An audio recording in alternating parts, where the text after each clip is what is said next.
सिंदूर जारी है। इस बीच क्या क्या महत्वपूर्ण खबरें आ रही हैं। मसलन डीजीएमओ साहब जिनको फोन आया था ना पाकिस्तान का सरेंडर के लिए, जिन्होंने पहली बार में फोन उठाया नहीं, बाद में देखेंगे, उनको प्रमोट कर दिया गया है, अतिरिक्त जिम्मेदारी मिली है। और साथ में ऑपरेशन सिंदूर के दौरान ही भारत कुछ ऐसे एक्विजिशन करने वाला है, ऐसी परचेजिंग करने वाला है जो भारत की ताकत को और कई गुना बढ़ा देगा। इसके अलावा देश दुनिया में और क्या हो रहा है जो आपको जानना जरूरी है, इस लिहाज से कि वर्ल्ड ऑर्डर इस समय क्या इशारे कर रहा है। ऑपरेशन सिंदूर पर बहुत बड़ा खुलासा, उसके साथ शुरुआत करूंगा। यह इंटरनेशनल खुलासा है। यूरेशियन टाइम्स की रिपोर्ट में खुलासा, सिर्फ 23 मिनट में पाकिस्तान के 6 जेट ध्वस्त हो गए थे। एक F-16, 3 JF-17 थंडर, 2 मिराज तबाह हुए थे। और ये यूरेशियन टाइम की रिपोर्ट बता रही है पाकिस्तान में अमेरिका और चीन दोनों के हथियारों को जो उन्होंने दिया था पाकिस्तान को, उनको झटका लगा था। वो F-16 रहा हो या JF-10, इन दोनों को ही, JF-17 माफ कीजिए, एक F-16 30 मिनट के अंदर घुटनों पर जब पाकिस्तान आया था तो करारी चपत लगी थी। मेजर गौरव आर्या मेरे साथ हैं और एयर मार्शल PK श्रीवास्तव मेरे साथ हैं। दुनिया भर से आने वाली ये रिपोर्ट जो कंफर्म कर रही है कि पाकिस्तान के साथ एक्चुअली हुआ क्या था, लेकिन मेरे को हैरानी इस बात की है कि उसके बावजूद वो जो उसके साथ खड़े थे आज भी खड़े हुए हैं। पाकिस्तान के साथ अमेरिका जिस हद तक खड़ा था या चाइना जिस हद तक खड़ा हुआ था, वो आज भी उसके साथ। दिनेश, ऐसा है कि जितने जहाज ये बता रहे हैं उससे थोड़े ज्यादा गए हैं, लेकिन ठीक है, धीरे धीरे निकल के आ रहा है कि ये चले गए। मगर आप एक खास बात इसमें देखिए, स्पेक्ट्रम देखिए, चाइनीज जहाज को भी मारा, फ्रेंच को भी मारा और अमेरिकन को भी मारा। इन्हीं 3 तरह के जहाज होते हैं, तो तीनों मारे गए। इसका मतलब जो आपका स्पेक्ट्रम ऑफ वॉरफेयर करने का तरीका है, जो आपने टैक्टिक्स अपनाई है और जो भी मेथड्स अपनाए हैं, वो पूरे कारगर हैं। पहला ये। और दूसरा ये कि जो आपकी स्वनिर्मित इंडिजिनस मिसाइल्स हैं, उनका भी कमाल है। उसमें अस्त्रा भी आती है, अस्त्रा भी लगी थी, उसमें आपके ब्रह्मोस भी आता है, उसमें आपका आकाश तो सरफेस टू एयर है, इसलिए मैं उसका नाम नहीं ले रहा हूं। अगर जहाज से मारा तो यह है, और सरफेस एयर में आपका आकाश आता है और ब्रह्मोस भी आता है, क्योंकि ब्रह्मोस तीनों उस डायमेंशंस में उसको आप लॉन्च कर सकते हैं, एयर, सी एंड लैंड, तीनों से वो लॉन्च हो सकता है। लेकिन जब ये बातें सामने आ रही हैं, तो एक ही बात है बस मैं कहना चाहूंगा फाइनल, कि एक बात है कि जो पाकिस्तान छिपा नहीं रहा था, लेकिन हमारे यहां द्वंद्व कुछ चल रहा था, हुआ कि नहीं हुआ, उसकी कंफर्मेशन हो रही है। एक्चुअली इंडियन ऑडियंस ज्यादा इससे मतलब, लेकिन मुझको एक चीज लगता है कि आने वाले दिनों में हमारे देश की पॉलिटिक्स को खास तौर से जिस तरह की होती है, दुनिया भर में बड़ा नॉन सीरियस तरीके से लिया जाने लगेगा। मतलब जो पिटा है वो स्वीकार कर रहा है, दुनिया भर में तमाम प्लेटफॉर्म से बता रहे हैं, लेकिन फिर भी यहां पर कुछ लोग जो है उसको लेकर जब सवाल खड़े कर रहे हैं तो बड़ा नॉन सीरियस अप्रोच इसको माना जाए। नहीं दिनेश, मैं आपको बता दूं कि ये रहेगा यहाँ पे, हर समय रहा है, और सवाल उठाना ये रहेगा यहाँ पे, और इनको ये लगता है कि वोट इससे मिलेंगे। लेकिन जो पाकिस्तान लगातार मना कर रहा है, मैं आज उसके बारे में बात करना चाहता हूं 2 मिनट। पाकिस्तान ने यह बोला कि नहीं साहब, हमें कुछ नहीं हुआ, जो भी बर्बादी हुई भारत में हुई। This is out of the Chinese playbook.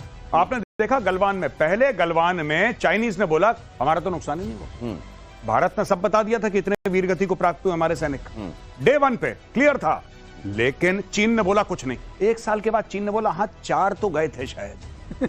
वहां से रशियन रिपोर्ट आई कि 4 नहीं गए, 45 के ऊपर गए हैं, सच तो बोलो। फिर बड़ी बात, पाकिस्तान का मंत्री अमेरिका से गुहार लगा रहा है कि साहब भारत के 80 जहाज आए थे, वो ये वाला मिसाइल थी, वो तो हमारा थोड़ा बहुत टेक्नोलॉजी काम कर गई, गुणा करके भी बता रहे हैं कि एक में कितनी मिसाइलें फिट थी। अच्छा, सबसे बड़ी बात ये है कि ये क्यों कह रहा है अमेरिका से, आपको पता है बात? इसके पीछे कारण ये है कि चाइनीज माल फेल हो गया, वरना ये अमेरिका से क्यों बोलता, ये चाइना से बोलता। ये चाइना से नहीं बोल रहा, ये कह रहा है कि हमें टेक्नोलॉजी दो। इसका मतलब पाकिस्तान दुनिया के सामने कबूल कर रहा है कि चाइनीज माल फुस हो गया। गौरव, लेकिन वो टेक्नोलॉजी इनको देने वाले नहीं है दिनेश। लेकिन नहीं देने वाला देंगे तो पकड़ा देंगे चाइना को। हाँ, ये बात सही है। के साथ दिवालिया होने के कगार पर पहुंचा पाकिस्तान। जरा ये खबर भी देख लीजिए, ये नई नहीं है, लेकिन हर दिन एक इजाफा हो रहा है। कहते हैं ना कि आप एक सीढ़ी और नीचे उतरो और नीचे उतर जाओ। दिवालिया होने के कगार पर पहुंचा पाकिस्तान। पाकिस्तान के आर्थिक सर्वेक्षण में खुलासा हुआ है। अच्छा, ये लोग खाएंगे, कर्ज लेंगे, कुछ मुनीर को खिलाएंगे, आसिम मुनीर को, कुछ खुद खाएंगे। लंदन में एक कहावत है, मैं कई बार आपकी शो में, 2 बार तो आपकी रिपीट कर चुका हूं शो में भाई, आज फिर बताता हूं। जब भी पाकिस्तान को कर्ज मिलता है लंदन और दुबई में जो रियल एस्टेट के रेट्स हैं, प्रॉपर्टी के रेट बढ़ जाते हैं क्योंकि कहते हैं कि वहीं पे सारा पैसा जाता है। तो अब देखिए पूरी दुनिया चिंतित है कि भाई इतना पैसा वापस, क्योंकि कोई भी इज्जतदार आदमी होगा कर्ज लेगा, उसका पहला टेंशन ये होता है कि मैं वापस कैसे करूंगा। इन भाइयों को कोई टेंशन नहीं है क्योंकि वापस करने की नियत ही नहीं है। जब वापस ही नहीं करना तो आन दो। इनको कोई फर्क नहीं पड़ता, कर्ज जितना -10 में आप जाओ उतना ही -20 में चले जाओ या -30 में और आगे चले जाओ। उसके बाद कोई आर्थिक सर्वेक्षण पेश कर देगा और कहेगा कि आज तक के सर से ऊंचे कर्ज में है, तो पहले वाला कौन सा लौटा दिया जो अब लौटा दोगे। लौटाना नहीं है, लेकिन ये भी एक बड़ी बात है कि ये बता रहे हैं कि हम कर्ज में, शुक्र है ये नहीं कह देते कि हमारे यहाँ इतनी खुशहाली है कि हमको कभी किसी के सामने हाथ फैलाने की जरूरत नहीं पड़ी। जरा देखिए पाकिस्तान के भीतर गदर की आहट, अगली खबर। 11 जून को रिहा हो सकते हैं इमरान खान। मुनीर और इमरान के बीच जंग और तेज होने के आसार। 2 साल से जेल में बंद हैं इमरान खान।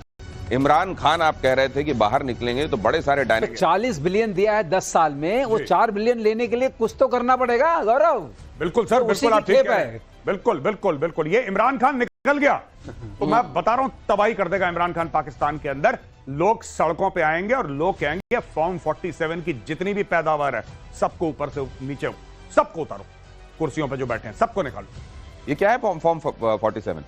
साहब ये फॉर्म 47 ऐसा दिल का दर्द है, मैं आपको बता रहा हूं। बेसिकली क्या है, they have manipulated elections using so called constitutional means. They have manipulated elections. इन्होंने पूरा मैनिपुलेट करा है। पहले इन्होंने इमरान खान के ऊपर दे दनादन FIR, एक में जज ने बोला कि नहीं नॉट गिल्टी, तो दूसरा FIR, दूसरे में नॉट गिल्टी तो 25 और FIR, 200 से ऊपर FIR फाइल कर दी उस आदमी के ऊपर और उसको जेल के चक्कर में। लेकिन Shahbaz Sharif is a form 47 prime minister. Shahbaz Sharif form 47 वाले प्राइम मिनिस्टर है, तो ये सरलीकरण में फिर ये फील्ड मार्शल को क्या कहा जाएगा? 47 वाला field marshal. Lieutenant general Rajiv Ghai, to the contrast, इधर देखिए क्या हो रहा है। लेफ्टिनेंट जनरल राजीव घई बने deputy chief of army staff strategy. DGMO के पद पर भी बने रहेंगे राजीव घई। सेना के खुफिया एजेंसी के और सेना के बीच में समन्वय के लिए ये नया पद बना है, नया वर्टिकल बना है। राजीव घई उत्तम युद्ध सेवा मेडल से भी सम्मानित हैं। सर इसके मायने क्या हैं? नहीं, इसके मायने हैं कि बहुत बढ़िया चीज है और it's a matter of great honour, it's a matter of great privilege, और इससे ज्यादा क्या ही कह सकते हैं। ये वर्टिकल नया क्रिएटेड है? नहीं, deputy chief stratcom is a old this thing. ये इनफैक्ट जो जनरल शर्मा थे वो DCOS स्ट्रैट हुआ करते थे, फिर वो नॉर्दर्न आर्मी कमांडर अभी बन गए हैं जनरल प्रतीक शर्मा, तो ही वाज देयर ओनली। तो क्या खुफिया एजेंसियों और सेना के बीच में समन्वय इनका मुख्य काम है? बहुत काम है। इट्स अ वेरी क्रिटिकल, बहुत क्रूशियल, बड़ी जिसको कहते हैं कि बहुत एक सेंसिटिव अपॉइंटमेंट है और काफी it also is it's also, उसके कई सारे हैं, वो क्लॉज के साथ काम करते हैं, जो थिंक टैंक है, 10 किस्म की। DGMO साहब ने पहली बार में फोन नहीं उठाया था पाकिस्तान का, बोल दिया था कि बिजी है बता दो। जी। दूसरी बार में उठाया था कि अच्छा ठीक है देखते हैं जी। अब क्या फोन उठाएंगे? नहीं उठाएंगे? अब तो बिल्कुल नहीं उठाएंगे। अब तो बिजी हैं, थोड़ा ज्यादा बिजी रहेंगे ना, अब थोड़ा मुश्किल होगा। अब थोड़ा ज्यादा बिजी। और ये बता रहा है, देखिए ऑपरेशन सिंदूर के दौरान हमारे जो मुख्य चेहरे थे, हमारे जो मुख्य किरदार थे, उनका प्रमोशन ये बता रहा है कि भारत ने ऑपरेशन सिंदूर में क्या हासिल किया है और आने वाले दिनों में, क्योंकि ऑपरेशन ऑनगोइंग है, और क्या क्या होने वाला है। जैसे ये होने वाला है, वायुसेना को मिलेंगे 3 मॉडर्न आई स्टार एयरक्राफ्ट। इसी महीने रक्षा मंत्रालय की तरफ से खरीद को मिली मंजूरी। प्रोजेक्ट की लागत 10,000 करोड़ रुपए। अब तक अमेरिका, ब्रिटेन, इजराइल के पास ये एयरक्राफ्ट है और ये असल में एक तरीके से समझ लीजिए दुश्मन की टेरिटरी का अंदाजा लगाने वाला। वो एयरबोर्न मतलब वो आई इन द स्काई टाइप, जिसको आप सरलीकरण में बोलते हैं। ये क्या करता है, वो आई इन द स्काई तो है, ये ग्राउंड सिचुएशन को भी बताता है। अच्छा। और इसमें यूएस में इसका है जे स्टार, अच्छा। आई स्टार कहते हैं, उनका भी आई जे स्टार है। और ये आपको जितने ग्राउंड मूवमेंट्स की जो ग्राउंड मैपिंग होती है, आपको रियल टाइम इंफॉर्मेशन देगा, जिसकी मदद से आप जो करना चाहते हैं, जिसको हम ऑर्डर ऑफ बैटल बोलते हैं, जिस तरह से मासिंग होगी, चाहे टैंक्स की हो, चाहे इन्फेंट्री बटालियंस की हो, चाहे आर्मर्ड कोर की हो, चाहे एयरक्राफ्ट की हो, चाहे मिसाइल्स की हो, चाहे यूएवीज की हो, तब आप उस तरीके से घातक निशाना लगा सकेंगे, जैसा कि इस बार हम लोगों ने किया। उसमें ये बहुत मदद करेगा। मतलब ये समझा जाए कि वो जो होता है अबैक्स जो होता है, वो मुख्य तौर पर एयर टू एयर के लिए वो एयरफोर्स को ज्यादा जानकारियां उसके लिए मुफीद होता है, एयर सिचुएशन के लिए, और ये जमीन के बारे में भी। और इसको असल में आई स्टार जब आप पढ़ते हैं तो आई स्टैंड्स फॉर इंटेलिजेंस, और हाँ, और इसमें intelligence, surveillance, target acquisition and reconnaissance. Target acquisition, target acquisition, इस बात को मत भूलिएगा। हाँ। टारगेट एक्विजिशन उसका मेन है लैंड के लिए, एयर टू एयर के लिए है। तो ये जो एस्पेक्ट इसका है, जैसे मान लीजिए हम अब जाके दोबारा जो बचे हुए 12 हैं खबर दे रहे हैं उनको। अगर आप इसको समझा भी दें सर इसमें कि ये इसमें क्या क्या ऐसा लगा होगा। इनफैक्ट इसमें ये थोड़ा फेडेड है, अगर इसमें कुछ आपको समझ जैसे में ये आप देख रहे हैं कॉमेंट मींस कम्युनिकेशन इंटेलिजेंस, हाँ, ये लाइन ऑफ साइट हो गया, अच्छा, ये इलेक्ट्रो ऑप्टिकल हो गया, ये IR रेडार तो समझ में आ रहा है। LOS क्या है सर? ये LOS हो गया। हाँ। दैट मींस ये सारी जो आपको लाइन ऑफ साइट के थ्रू मिलेगा, रेडार के थ्रू मिलेगा, कम्युनिकेशन के थ्रू मिलेगा, सैटकॉम के थ्रू मिलेगा, और सिगेंट भी होगा, इलेक्ट्रॉनिक इंटेलिजेंस भी मिलेगा। अच्छा। इस सबको मैप करके, जैसे मान लीजिए आपके नीचे रेडार्स हैं, रेडार्स रेडिएट कर रहे हैं, आपको इंफॉर्मेशन मिली। एयर डिफेंस बैटरीज है, रेडिएट कर रही है, इंफॉर्मेशन मिली। ये सैटकॉम मतलब सैटेलाइट कम्युनिकेशन, सैटेलाइट कम्युनिकेशन। अच्छा, वो और ये ऊपर से क्या आ होता रहा है है। आपने कमेंट, कमेंट, ये क्या है? Communication intelligence. LOS क्या हुआ sir? Line of site. Line of site, ये दो दिखाई दे रहे हैं मेरे को, एक सामने की तरफ और यहाँ लाइन ऑफ साइट। ये लाइन ऑफ साइट है। अच्छा, ये लाइन ऑफ साइट का क्या मतलब होता है सर? लाइन ऑफ साइट को जो चीज आप सामने से देख सकते हैं। अच्छा, सामने की तरफ, ओके, विजुअल जो होता है। ओके। और ये क्या हो गया? ये electronic intelligence, electronic intelligence, okay. और ये हो गया electro optics and IR, infrared, okay. ये इन तमाम जगह, ये समझ लीजिए अलग अलग तरीके की आंखें हैं। हाँ। ये अलग अलग तरीके की आंखें जो न सिर्फ आसमान में देख पाएंगी बल्कि जमीन में देखकर ये कहां कैसे फॉर्मेशंस हैं, हमको क्या कदम उठाने चाहिए, उस हिसाब से हमको टारगेटिंग के लिए बहुत इंपॉर्टेंट इंफॉर्मेशन। गौरव बताइए। एक और चीज मैं बताना चाहता हूं कि ये स्टैंड ऑफ डिस्टेंस पे उड़ेगा। इसको पाकिस्तानी या चाइनीज एयर स्पेस के अंदर घुसने की जरूरत नहीं है। कई 100 किलोमीटर या भारत के अंदर उड़ेगा स्टैंड ऑफ डिस्टेंस पे, कि इसको मिसाइल न मार सके। सही कह रहे हैं गौरव, आउट रेंज होगा। सर ये मतलब अपनी टेरिटरी में भी, हमारी अपनी, जैसे आजकल ज्यादातर तो अपनी टेरिटरी में उठकर काम का हो जाता है, उसमें भी वो दूरी जहां तक कोई मिसाइल ना है वो है स्टैंड ऑफ। हाँ, और स्टैंड ऑफ। और दूसरी चीज है, इसकी पूरी जो बॉडी है एक्चुअल एयरक्राफ्ट, या तो ये बॉम्बार्डियर से ले रहे हैं या ये बोइंग से ले रहे हैं, लेकिन उसके अंदर पूरा जो इलेक्ट्रॉनिक्स और सर्वेलेंस जिसके लिए माना जाता है, जो इसको हथियार बनाता है, एक तो जहाज है, जो इसको वेपन इन द सेंस कि जो इसको मिलिट्री यूज का बनाता है, वो सारा का सारा टेक्नोलॉजी प्रोप्राइटरी DRDO की है, बाहर से। DRDO ने इसकी जो आंखें आप देख रहे हैं ना, जो महत्वपूर्ण आंखें हैं, वो DRDO ने एक तरीके से बनाई हैं। बस उसका जो आप बॉडी जो आप देख रहे हैं वो बोइंग या बॉम्बार्डियर से लिया जाएगा। ठीक कह रहा हूं? जी बिल्कुल, जी बिल्कुल। दिनेश, एक बात बहुत आप दोबारा दर्शकों को बताइए, जो उन्होंने बात बताई बहुत महत्वपूर्ण है, क्योंकि ये जो टेक्नोलॉजी है, ये थ्रेशोल्ड टेक्नोलॉजी है, मतलब top of the rack technology है, ये किसी के पास नहीं है। ये वो टेक्नोलॉजी है जो किसी के यूएस के पास हो सकती है, जो यूएस के पास शायद हो सकती है। अच्छा, हमने जे स्टार बताया, तो मतलब कम से कम हमारे आसपास जो दुश्मन है उनके आसपास 4-5 जो देश हैं उन्हीं के पास है और किसी के पास नहीं। चलिए अगली खबर बताता हूं। भविष्य के युद्ध को देखते हुए बड़ी कामयाबी, AI एनेबल्ड नेगेव LMG का परीक्षण, शत्रुओं को पहचानकर खुद फायर करेगी ये गन। देहरादून की BSS मटेरियल ने किया इसका टेस्ट, भारतीय सेना के साथ मिलकर किया गया इसका। अच्छा, तो अब AI बंदूकों में भी आ जाएगी? पता नहीं इन लोगों ने क्या करा है, ये तो मैं I read this news and I was very surprised. इसमें क्या है कि जैसे नेगेव है, Negev is an Israeli platform. अच्छा, ठीक है। तो ये तो मुझे, एक मिनट, ये तो मुझे MMG दिख रही है जितना मैं देख नेगेव। इसको क्या प्लीज दे सकता हूं? साउथ कोरियंस ने ऐसा ही लगाया है, उसको रोबो सेंट्री बोलते हैं। वो robo sentry, robo sentry, robot से। अच्छा, रोबो सेंट्री 1 वो क्या करता है, उसके अंदर बहुत डिबेट भी उठी थी कि वो देखता है, समझता है, सोचता है, मारता है। आपका ऊडा लूप और मार देता अपने आप। अच्छा, ये वहां लगा हुआ है, उनके जो एरिया जिसको बोलते हैं buffer zone between north Korea and south Korea, वहां ऐसा लगा हुआ है। अगर हमने ये लगा दिया, वो बहुत सक्सेसफुल एक्सपेरिमेंट है। एयर मार्शल श्रीवास्तव बार बार ये कहते हैं कि वो दिन जो पहले कॉन्टैक्ट वॉर होता था, जहां कुश्तियां लड़ी जाती थी, अब दूर दूर से क्या हो सकता है उसका वाला जमाना है, और यहीं पर इंटेलिजेंस का असल में एक तरीके से टेक्नोलॉजी का रोल है, और ये यहां पर रोल दिखाई दे रहा है। देखिए अपने आप चला करेगी शायद ये इस गन के बारे में और इंफॉर्मेशन आना बाकी है, लेकिन नेगेव का ये AI वर्जन। अगली खबर, पुतिन का यूक्रेन पर अब तक का सबसे बड़ा हमला, रूस के 500 ड्रोन और मिसाइल हमलों से कई शहरों में तबाही। यूक्रेन ने दावा किया कि उसने रूस के 277 ड्रोन और 19 मिसाइलों को मार गिराया है।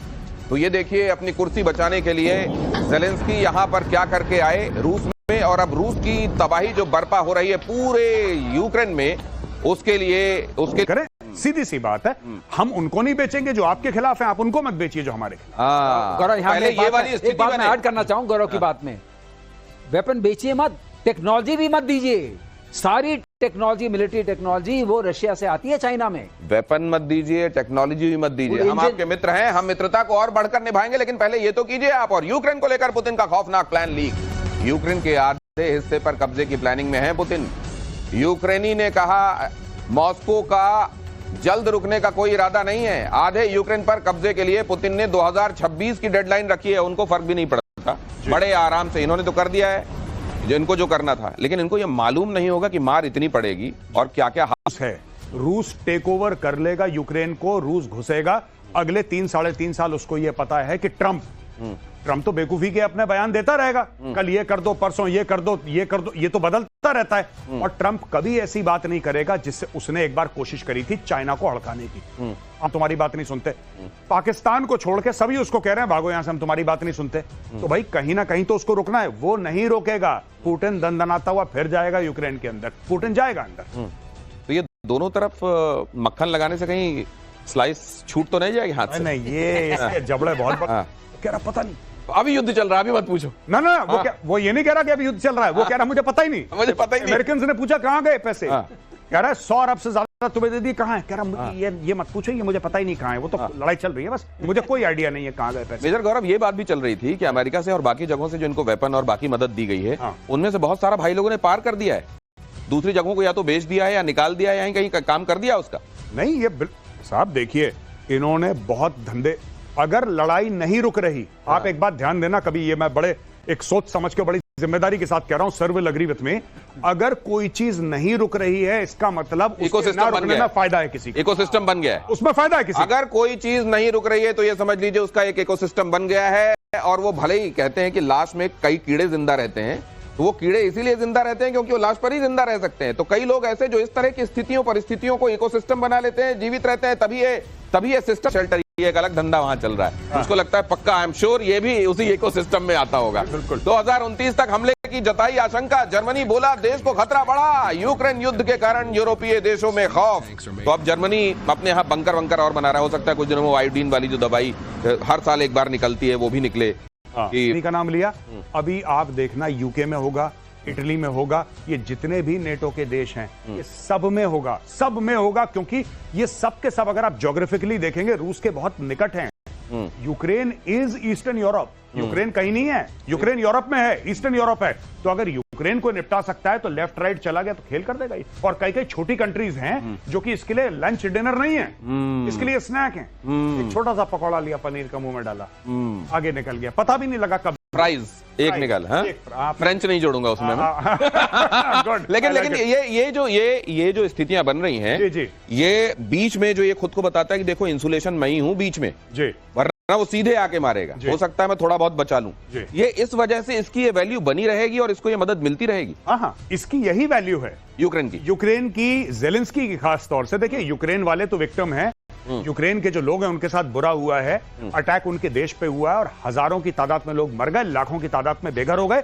माई problem is not with the people of Ukraine, they are victims, my problem with. अच्छा ये बताइए, कभी नेटो का हिस्सा वाकई बनता यूक्रेन दिखाई देगा नहीं देगा? मुझे लगता है कि कोशिश करेंगे, मुश्किल लगता है, लड़ाई उसके चक्कर में शुरू हुई। दिनेश, अगर नाटो का हिस्सा बनना होता तो अब तक बन गया होता, ये नाटो का हिस्सा नहीं बनने वाला है। इतनी जो तैयारियां चल रही हैं, और दूसरी बात यह है ये माहौल बना रहा है। नहीं तो फिर इसका मतलब क्या, ये जो विवाह होने वाला था ये हुआ नहीं, दहेज इतना लग गया, ये तो फिर ये तो समझना चाहिए ना, यूक्रेन को समझना चाहिए। आज की तारीख में सर मैं एक बात बताता हूं, बड़ी इंटरेस्टिंग आपने बात बोली। यूक्रेन का जो आर्टिकल 5 है, इसका माफ कीजिएगा, नेटो का आर्टिकल 5 ये कहता है कि अगर किसी भी नेटो देश पे अगर हमला होता है तो हम ये मानेंगे कि सारे नेटो देशों पे हमला हुआ है। अब प्रॉब्लम यह है कि ये चौधराहट तब तक थी जब तक अमेरिका उसके साथ था। अब ट्रंप एक कदम पीछे हट गया।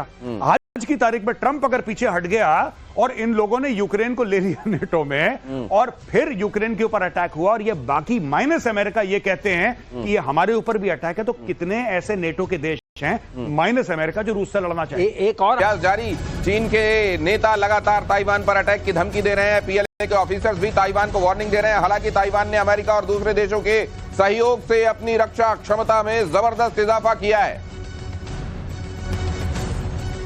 और अगली खबर भी देखिए जरा, फ्लैश कीजिए। जापान के विशेष आर्थिक बात यह है कि इतना दिखाओ, इतना धमकाओ, इतना डराओ कि बंदा अपने आप कहते हैं कि मुझे हाँ, नहीं लड़ना। हाँ। ये वो वाली टेक्निक चल रही है और ये यही करता था। तो वो जो हम अटारी में होते हुए देखते हैं जिसमें वो टांग के ऊपर ले जाके नीचे पटकी जाती है, वो एक्चुअली यहाँ होता है। लेकिन मुझे ये खुशी हुई कि हाँ। EZ के बाहर किया इसने।